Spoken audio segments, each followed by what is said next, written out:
बहुत सारी ऐसी चीज़ें होती हैं जो आप ये समझो कि बीइंग एज अ ट्रांस, जिसके पास कोई काम नहीं, उसको काम मिल जाना, नया काम है, काम के कोई ट्रेनिंग नहीं है, लेकिन उसके बाद भी उस ट्रेनिंग के लिए, उस प्लेटफॉर्म के लिए उसकी रिस्पेक्ट करके खड़ा हो जाना, ये बहुत बड़ी चीज़ थी।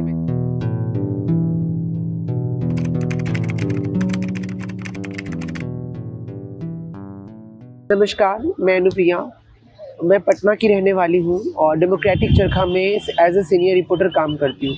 लेकिन ये सफ़र काफ़ी मुश्किल था। 2020 में लॉकडाउन लगा था, जिस समय मेरे पास कोई नौकरी नहीं थी, मेरे पास कोई जॉब नहीं था, और उस समय एक रिपोर्टर का काम मुझे ऑफ़र हुआ था डेमोक्रेटिक चरखा के तहत। मैं 2020 1 जून मैंने 1 जून को ज्वाइन किया था डीसी। जब मैंने ज्वाइन किया था तो मुझे 1 महीने तक ऑफिस वाली पूरी फीलिंग आई थी। मैं बड़ा डर के रहती थी, और वो ना ऑफिस का जो मैकेनिज़्म होता है ना, जो हमारा rule and regulation and professionalism होता है, वो सारी चीज़ों को मैं फॉलो भी करने की कोशिश करती थी, और बड़ा अनकंफर्टेबल लगता था कि आप, क्योंकि जब मैंने ज्वाइन किया था मुझे याद है उस समय कोई फीमेल उस समय डीसी में नहीं थी। और आमिर अब्बास जो है, हमारे डीसी के फेस जिनको मैं बोलती हूँ, वो थे, खालिद जमशेद जी थे, वाहिद आज़म थे, वो थे, और चौथी मैं थी। तो और भी कुछ लोग जुड़े हुए थे, जो लोग, क्योंकि वर्क फ्रॉम होम था तो हम लोग ऑफिस वाला वो माहौल नहीं हो पाता था, क्योंकि लॉकडाउन जस्ट धीरे धीरे अनलॉक होना शुरू हुआ था उस समय, वो भी धीरे धीरे, तो ज़्यादातर ऑनलाइन वर्क फ्रॉम होम था, ऑनलाइन ही होता था। तो जब काम शुरू हुआ तो मुझे कम्युनिकेशन के दौरान करते करते 1 महीने में मुझे पता चला कि एक्चुअली ये लोग बड़े ही फैमिलियर टाइप के हैं। मैं एक ही चीज़ को 2 अलग अलग पहलू में नहीं बांट रही हूँ, बट मैं प्रोफेशनलिज्म की भी बहुत इज्जत करती हूँ। मेरी इस कहने मैं जो भी बोल रही हूँ, इसके कहने का मतलब कतई ये चीज़ नहीं है कि हम लोग वो बैरियर्स जो ऑफिस में मेंटेन किया जाता है उसको हम लोग तोड़ के काम करते थे, बिल्कुल नहीं।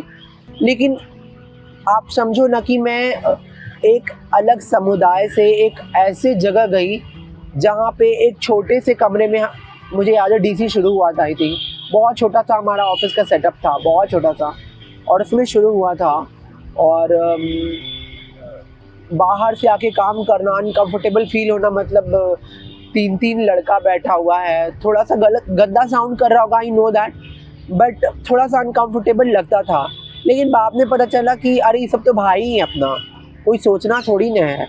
तो वो जो फिर आमिर है, वाहिद है, खालिद जी हैं, उन लोगों ने इतना अच्छा कंफर्ट किया मुझे, मुझे लगा ही नहीं कि मैं प्रोफेशनली कोई बॉस, स्ट्रिक्ट खड़ूस टाइप का जो बॉस रहता है उसके अंडर काम कर, मुझे लगा कि नहीं, मैं अपने बड़े भाई के अंदर काम कर रही हूँ। लेकिन हाँ, वो ऐसा बड़ा भाई जो मुझे प्रोफेशनलिज्म सिखाने की कोशिश कर रहा है, क्योंकि उसको भी पता है कि उसकी ये बहन किस किस चीज़ों को पार करके यहाँ तक पहुँची। मुझे हमेशा ये लगता था कि बीइंग एज अ ट्रांस मैं बहुत ही अनलकी हूँ शायद, कि मुझे ना तो पारिवारिक सपोर्ट मिल पाया, ना ही सामाजिक सपोर्ट मिल पाया। लेकिन अच्छा ये लगना शुरू हुआ, बदलाव ये हुआ कि लोग जानने लगे, अच्छा आप अनुप्रिया हो ना, अच्छा हाँ आप चैनल में काम करते हो, अच्छा आप ट्रांसजेंडर हो ना, आप लेकिन रिपोर्टर हो ना, तो बड़ा अच्छा सा साउंड करता था।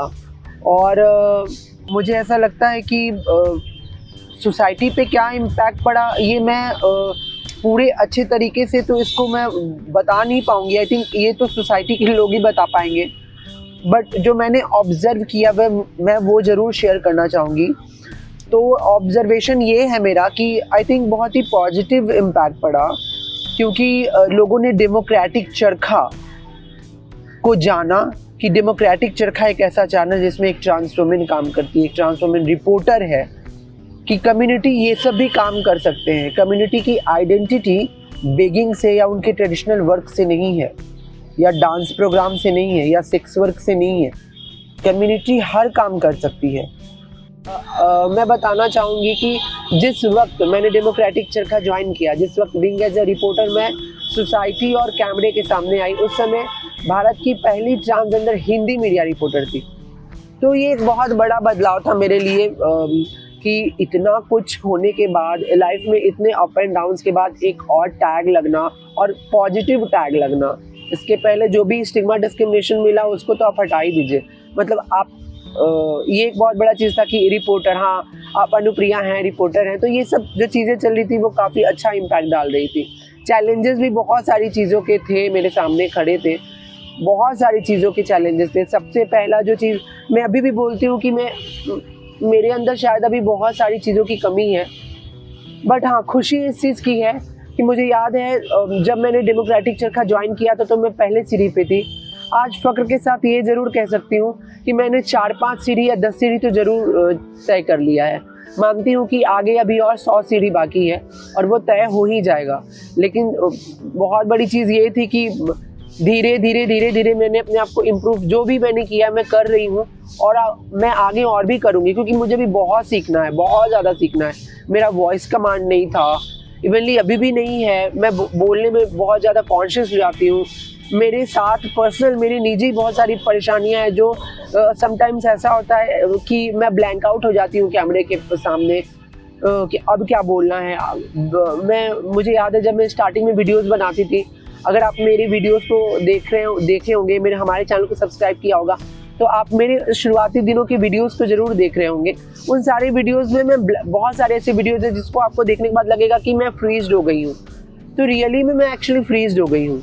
वो एक्सप्रेशन वैसा बुरा नहीं है मेरा, वो रियली मैं फ्रीज्ड हो गई थी, क्योंकि बहुत सारी ऐसी चीज़ें होती हैं जो आप ये समझो कि बीइंग एज अ ट्रांस, जिसके पास कोई काम नहीं उसको काम मिल जाना, नया काम है, काम के कोई ट्रेनिंग नहीं है, लेकिन उसके बाद भी उस ट्रेनिंग के लिए, उस प्लेटफॉर्म के लिए उसकी रिस्पेक्ट करके खड़ा हो जाना, ये बहुत बड़ी चीज़ थी मेरे लिए। और right now I am quite emotional, but I think मेरी ये पूरी जर्नी है जो आज इस कैमरे के माध्यम से मैं लोगों को बता रही हूँ, तो बहुत ही अच्छा इम्पैक्ट था। मैं नेगेटिव चीज़ों को ज़्यादातर इग्नोर करती हूँ और पॉजिटिव चीज़ों पे ज़्यादा फोकस करती हूँ, तो ये वाला है और अच्छा रहा। That's it.